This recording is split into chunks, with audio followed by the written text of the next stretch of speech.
ካስተር ወይም ጉሎ እንግዲህ ብዙዎቻችሁ ጀማይካን ነው በዚህ ምርቷ የምታውቋት የካስተር ኦይል እየተባለ ሁላችሁም ተጠቃሚ ሆናችኋል። ጉሎ ወይም ቃጭማ ነው የምንለው እኛ። አሁን አሜሪካ አምርታ ለገበያ ላይ የምታቀርበው 1 ሊትር እስከ 40 ሺህ ብር ነው።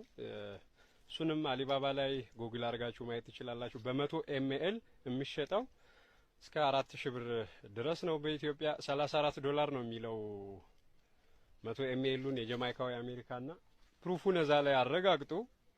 እኛ ሀገር ግን ይሄ ኦሪጂናል የሚባለው ማለት ነው ህንድም የሌላት ጀማይካም የሌላት ራሱ አሜሪካ የሌላት ሙሉ በሙሉ ተፈጥሯዊ ይዘት ያለው ተፈጥሯዊ ይዘቱ 80% ከሌላው ዓለም የተለየው የጉሎ ምርት ያላት ኢትዮጵያ ናት። እንግዲህ አብዛኞቻችሁ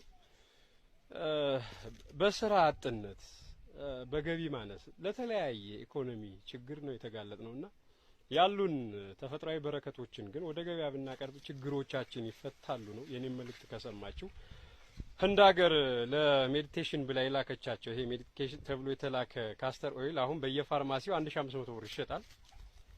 ያ ደግሞ ለምርምር ተብሎ ለማስተዋወቅ ለዚህ ተብሎ የመጣ ነው። ይሄ ኢትዮጵያ ውስጥ የሚበቅለው የጉሎ ተክል ነው።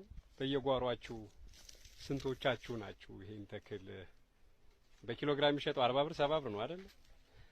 አንዱን ኪሎግራም ደግሞ ብትጨምቁት 250 ml ሚሊ ሊትር ይወጣዋል። ከፈለጋችሁ ተጠቀሙበት።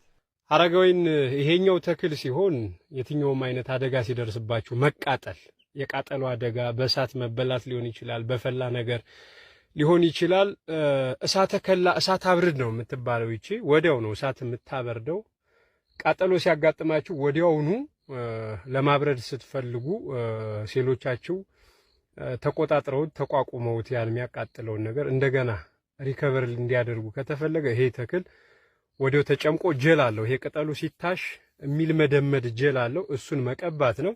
ይሄ የሚያገለግለው ሲቃጠል ሰው ቃጠሎ አደጋ ሲደርስበት ይሄው እዚህ ጋር ትመለከቷታላችሁ። እዚህ ጋር ትመለከታላችሁ። አበባ ቢኖር ለመለየት አበባዋ ግን ወይነጠጃማ ከለር አለው። እንዲሁ የቃጠሎ አደጋ ሲያጋጥማችሁ ተጠቀሙ።